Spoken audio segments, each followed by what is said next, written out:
اچھا اب تو ویسے نا لاہور اور دیگر بڑے شہروں میں اب تو اس قسم کی وارداتیں شروع ہو چکی ہیں باقاعدہ, لیکن کنٹرول بھی شروع ہو گیا ہے. کنٹرول بھی شروع ہو گیا ہے. لیکن اب یہ دیکھیں نا, وہ سی سی ٹی وی فوٹیج کی وجہ سے وہ پکڑے گئے اور یہ بھی سی سی ٹی وی فوٹیج کی لیکن وجہ سے نکلے پکڑا دونوں گیا. پولیس اہلکار. ہاں دونوں پولیس دونوں اہلکار. پولیس تو اس کا مطلب ہے کتنے ہی پولیس اہلکار ہوں گے جو اس طرح ہاتھ صاف کر اب رہے ان ہوں کے گے. اوپر بھی ذرا ہاتھ صاف کرنا چاہیے نا, ان کی بھی انویسٹیگیشن کرنی چاہیے, ان کے بھی چیک کرنے چاہیے کہ اگر کسی عام شہری کا آئی ڈی کارڈ چیک کیا جاتا ہے, اگر اس کے اوپر ایک کیس نکل جائے اور وہ پکڑ میں آ جائے, 15 سے 20 پرچے تو اس کے اوپر معمولی بات ہے. یہ تو ہم تھانہ کلچر کو جانتے ہیں کہ کسی کے اوپر اگر آپ کا کوئی 4 سال پرانا بھی کوئی ڈکیتی کا پرچہ ہے, آپ نے اگر تھانے میں کسی کی پکڑ میں آ گئے 15-20 پرچے کے بغیر آپ نہیں نکلتے. تو اب دیکھتے ہیں کہ پولیس اہلکار اپنے پیٹی بھائی کے لیے کیا کرتے ہیں. اب اس کے اوپر اور کتنے پرچے سامنے آتے ہیں. اس کے علاوہ جتنے پولیس اہلکار ہیں جن کی حرکتیں تھوڑی مشکوک ہیں, یہ ان کو لگتا ہے کہ اس طرح کی کسی ایکٹیویٹی میں ملوث ہیں, اب دکھائیں کہ کتنے پرچے دکھاتے ہیں. وہ کہتے ہیں پیٹی بھائیوں کے خلاف کارروائی نہیں ہوتی. نہیں اب تو ہوگی نا, اب تو سامنے آ گیا نا, اب عوام تھوڑی سکون سے بیٹھنے دے گی. اب جس کے ساتھ یہ نقصان ہوا ہے, جو گاڑی والا تھا اس کے ساتھ تو کچھ نہیں ہوا, تو ہو جائے گا. ابھی باہر بھی تو نہیں آیا نا, یہ بھی تو دیکھیں نا, باہر بھی تو نہیں آیا نا, ساری دنیا کے سامنے اس کا چہرہ تو آ گیا نا. تو اس سے زیادہ اور ذلت کی کیا بات ہے. تو اس سے آپ سمجھتی ہیں کہ پولیس پر جو ٹرسٹ ہے وہ عوام کا مزید کم ہو رہا ہے.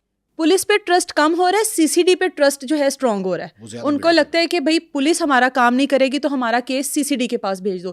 ابھی ہم جس فیملی کے پاس بھی جاتے ہیں کسی بھی کیس کے لیے, اس فیملی کی ایک ہی التجا ہوتی ہے, ہمارا کیس سی سی ڈی کو دے دو. ہاں وہ پہلے ہم پروگرام کرتے تھے نا تو وہ کہتے تھے میرا وس چلے تو میں نے چوک چلٹکا دیا, میں نے اوویں گولی مارا. ہاں ٹھیک ہے, یا پولیس ساڈے نال تعاون نہیں کر رہی. اب وہ کہتے ہیں جی سی سی ڈی کو دے دو ہمارا کیس. مطلب ان کو اتنا ان کا ٹرسٹ بلڈ ہو گیا کہ بھائی سی سی ڈی ہمارے ساتھ تعاون کرے گی, سی سی ڈی جو ہے وہ ہمارا میرٹ پہ فیصلہ کرے گی اور ہم لوگوں کو انصاف ملے گا. اس کا مطلب ہے جو ٹرسٹ ڈیفیسٹ تھا وہ سی سی ڈی نے کافی کور اپ کیا ہے. بالکل کیا, نو ڈاؤٹ کیا ہے, اور ہم لوگ مطمئن بھی ہیں اس چیز سے. بعض لوگ تو کہتے ہیں یہ ماورائے عدالت قتل ہے.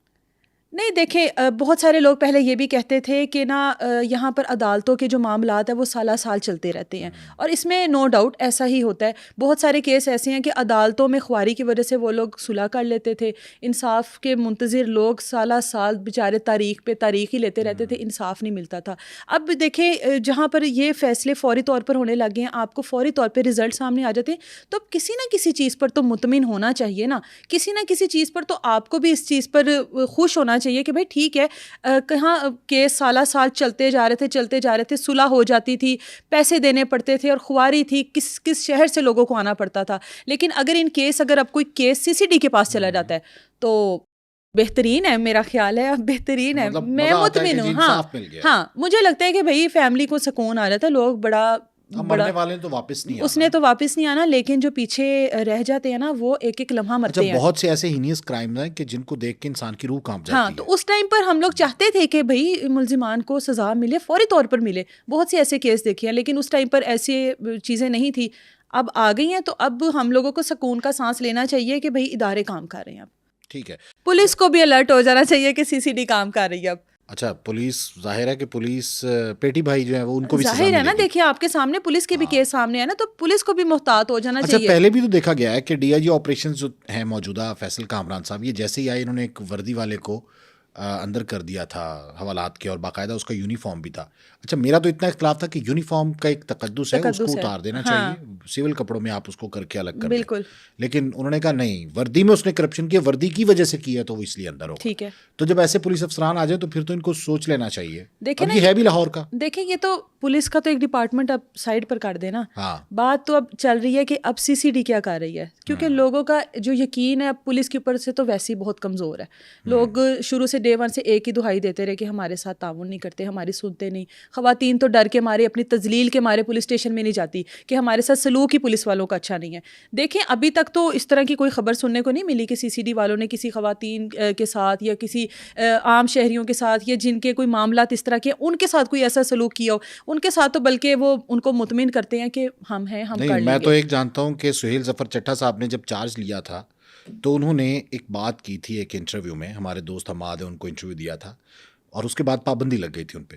وہ تھا, انہوں نے کہا تھا کہ میں اس وقت مطمئن ہوں گا کہ جب ہماری ماں بہن بیٹی جتنا مرضی سونا پہن کے آزادی سے باہر نکل سکے. بالکل یہ ان کا موٹیو تھا. ہاں. ٹھیک ہے, تو میں سمجھوں گا کہ سی سی ڈی کا حق ادا ہو گیا. اس کے بعد ایک غازی آباد میں واقعہ پیش آتا ہے کہ ایک شخص سبزی کی دکان سے بالیاں کھینچ کے لے جاتا ہے اور نیکسٹ ڈے خبر یہ آتی ہے کہ جناب وہ تو بالکل پار ہو گیا. ایسا ہی ہے.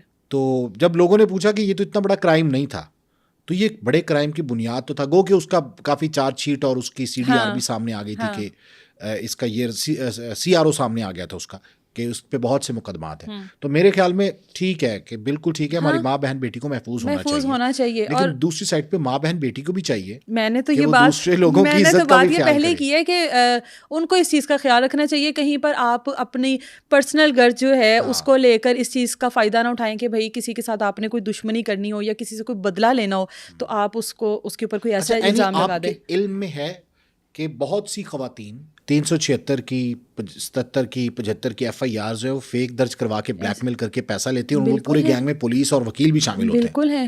بالکل ہیں. اور بہت ساری نہیں 80% جو ایف آئی آر ہیں مجھے لگتا ہے کہ وہ فیک ہوتی ہیں اور وہ جھوٹ کی بنیاد پر ہوتی ہیں. وہ بلیک میلنگ کے کیس ہوتے ہیں, اپنی رضامندی شامل ہوتی ہے اور اس کے بعد کرنا ہی یہ ہوتا ہے کہ ہم لوگ بلیک میل کریں گے. اور جو ایک عزت دار آدمی ہوتا ہے, میں عزت دار بہت معذرت کے ساتھ اس لیے نہیں کہوں گی کیونکہ وہ کہیں نہ کہیں ملوث تو ہوتا ہے, ٹھیک ہے, اس نے تو کیا ہی ہوتا ہے, لیکن اس کے بعد وہ اپنی عزت کو بچانے کے لیے لوگوں کے سامنے بدنامی سے بچنے کے لیے پھر وہ پیسے بھی دیتے ہیں, پھر وہ اس طرح کے کیس سے بھی بچتا ہے, پھر وہ منتیں بھی کرتا ہے, پھر وہ ترلے بھی کرتا ہے کہ آپ یہ سب کچھ نہ کرو, اور اس کے بعد صلح ہو جاتی ہے, صلح نامہ دے دیا جاتا ہے, وہ چیزیں تمام چیزیں جو ہیں وہ ختم ہو جاتی ہیں. جن کے ساتھ واقعی میں یہ سب کچھ ہوتا ہے, ان خواتین کی وجہ سے ان کے اوپر یقین کرنا مشکل ہو جاتا ہے. اچھا, یہ ڈی آئی جی فیصل کامران صاحب کے پاس ایک وفد ایسا پیش ہوا تھا کہ جس نے کہا کہ اکثر ایس ایچ اوز یا پولیس جو ماضی میں کرتی آئی ہے کہ وہ کسی خاتون کے ساتھ ساز باز کرتے ہیں اور اس کے بعد 376 کی جھوٹی ایف آئی آر متعلقہ بندے پہ کرواتے ہیں جو مالدار ہوتا ہے, اور اس کے بعد ایک وکیل بھی بیچ میں شامل ہو جاتا ہے, تو ایک یہ نیکسس بن کے جھوٹی ایف آئی آر کروا کے اس سے پیسے لیتا ہے. بالکل, یہ صرف یہاں کی بات نہیں ہے. اگر آپ کہیں روڈ پر بھی کھڑے دیکھ لیں نا, وہاں پر جو خواتین کھڑی ہوتی ہیں ان کی بھی پشت پناہی کرنے والے پولیس اہلکار موجود ہوتے ہیں. وہاں پر جو گشت کر رہے ہوتے ہیں نا, ہم لوگوں کو لگتا ہے کہ یہ ان کو یہاں سے بھگانے کے لیے آئے ہیں, وہ بھگانے کے لیے نہیں آئے ہوتے.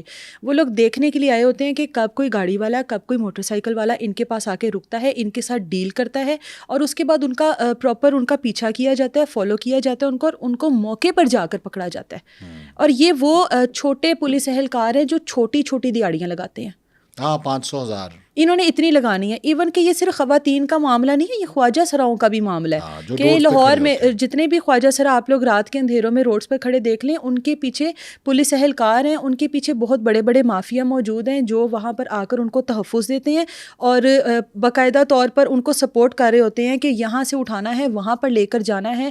اگر کوئی بندہ ایسا ان کو نظر آ جائے کہ جو زیادہ پیسے دے سکتا ہے, یہ ڈپینڈ کرتا ہے کہ وہ کس پر آیا, کون سی گاڑی پر آیا, ٹھیک ہے. ہم لوگوں نے اس کے اوپر پورے شو ریکارڈ کیے ہوئے ہیں اور 3-4 گھنٹے مسلسل ہم لوگوں نے وہاں پر بیٹھ کر ریکی کی ہوئی ہے کہ آخر ہوتا کیا ہے, اور یہی سب کچھ ہوتا ہے. اور جب ہم لوگ وہاں پر پہنچتے ہیں تو پولیس بجائے ان کو کرنے کے, پولیس ہم پر چڑھائی کرتی تھی. ایسے بہت سے آپ کون ہو یہاں پر آنے والے. تو خواجہ سراؤں پہ شاہدرہ میں بھی ایسا کوئی معاملہ ہوا تھا جس میں صحافیوں پہ پرچہ ہوا. ہاں, تو یہ یہاں پر کہیں نہ کہیں خواجہ سرا کے تعلقات بہت اوپر تک تھے. اچھا, نہیں اس دور میں, اب فیصل کامران صاحب کے دور میں انہوں نے باقاعدہ یہ رول بنا دیا کہ اگر ایف آئی آر جھوٹی ہوئی تو پھر اس پہ ہی پرچہ ہو جائے گا. اور لیکن دیکھیں یہ تو ابھی آہستہ آہستہ آئے گا نا, چیزوں پر چیزیں رولز تو بن جاتے ہیں لیکن ان پر امپلیمنٹ ہونے میں ٹائم لگتا ہے. دیکھیں ابھی with the passage of time کیا ہوتا ہے, کس طرح سے امپلیمنٹ ہوتا ہے. ہوپس ہو کہ خواتین بھی اس معاملے کو لے کر تھوڑی سنجیدہ ہوں کہ کسی کی زندگی کے اوپر یہ کسی بھی مرد کی پورے مستقبل پر ایک ٹیگ لگ جانا اس طرح کا کوئی پرچہ, تو وہ تو اس کے پورے مستقبل کے ساتھ کھیلنے والی بات ہے. ایک گندا اور غلیظ قسم کا یہ پرچہ ہے اور ان کی اپنی عزت بھی خراب ہوتی ہے, چاہے وہ پیسوں کے لیے ہو, چاہے کسی سے دشمنی کی وجہ سے ہو, چاہے کسی کے کہنے پر ہو, لیکن اپنی عزت کو بھی داؤ پر اس طرح کے کیس میں نہ لگائیں.